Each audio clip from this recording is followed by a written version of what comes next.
Kalipay ug emosyonal nga gibatbat ni Governor Bambi Imano ang iyang State of the Province Address kon SOPA kung gitawag na taho sa katawhan. Kini duyog sa kasaulugan sa ika-92 nga founding anniversary sa Misamis Oriental atol sa pagbukas sa Cuyamis Festival sa Misamis Oriental ning bag-o. Gani sa pagsugod pa lang sa amahan sa lalawigan sa iyang mensahe, gihuli pa niini ang termino sa maong kalihukan paingon ngadto sa taho nato sa katawhan sa MISOR. Tungod halad niini sa katawhan ang maong kalihukan, buot sab niining hatagan og gibug-aton ang kaikag nga giula sa katawhan ug ahensya nga nagpaluyo og miuban sa iyang administrasyon. This is not taho of Bambi Imano. Let's change the title of today's event aside from the opening of Cuyamis into taho.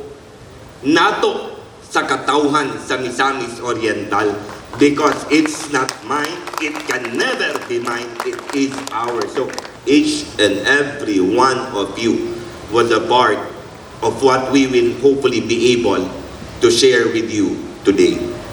Gibatbat sab sa SOPA ni Governor Bambi ang nagkariyang highlight sa mga kalampusan nga nahitabo sulod sa dulan siyam ka tuig, hilabi na ang 8 ka haligi nga nagtukos sa iyang panggobyerno. Kung asa turismo ang nahimong flagship program ni ini uban ang transparensiya sa iyang liderato. Makabubuho nga mga kadaugan, dulot sa kasing-kasing mga testimonya sa kinabuhi, lakip na ang mga dagkong problema nga nasagubang ug giunsa paglampos maoy unod sa iyang taho. Ang tanang dinapit nga bisita langkuban ni MISOR Vice Governor Jigjag Pilaez, Hingoog City Vice Mayor Peter M. Unabia, District 1 Congressman Christian Unabia, ang mga provincial board members, pamilya ni Governor Bambi Imano, municipal and city mayors gikan sa tibuok lalawigan, tourism officers kon puwersa sa ATOM, PDRMO area coordinators ug ang MISOR Beauty Titleist, councilors, padayon Pilipino candidates ug mayoral candidates ubos sa nasangpit nga bando, regional ug provincial directors gikan sa mga partner agency sa kagamahanang probinsya, Misamis Oriental Provincial Hospitals chiefs, mga ahensya ug ang nagkalain-laing sektor ug mga organisasyon ug ang mga miyembro sa prensa uban sa tanang kawani sa Kapitolyo, pulos mipalakpak agig pagsaludo ni Governor Bambi. Gipaabot ni Governor Bambi nga bisan pa man sa kadaghang programa o proyekto nga napatuman sulod sa iyang pamunuan apan daghan pagihapon ang angayan nga mapadayon ug mapatuman ug mahitabo lamang ang katumanan sa paglaom. Kung muhulip kaniya si gubernatorial candidate Hingoog City Vice Mayor Peter Sr. Pedro Unabia. We've done much, but we're very far from where we want to go. Layo pa ta kaayo.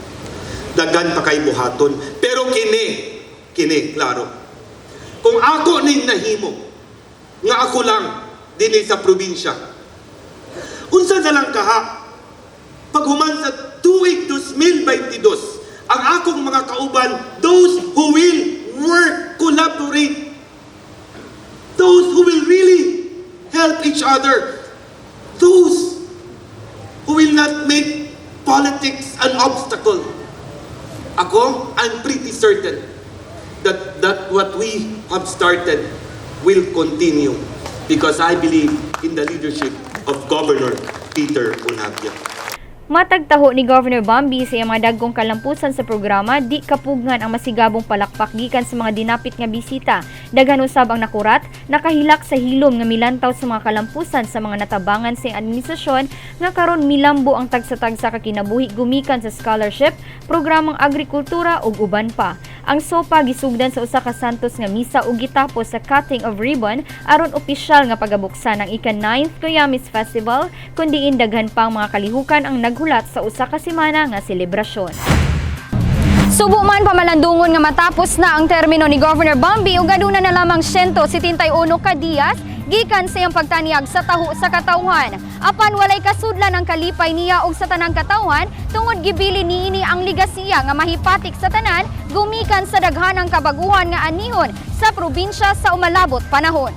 Kauban si Chloe Dalay sa kamera, ako si Lambor Regina Amor Maygay. Alang sa limpyo matarong nga panggobyerno, padayon Pilipino.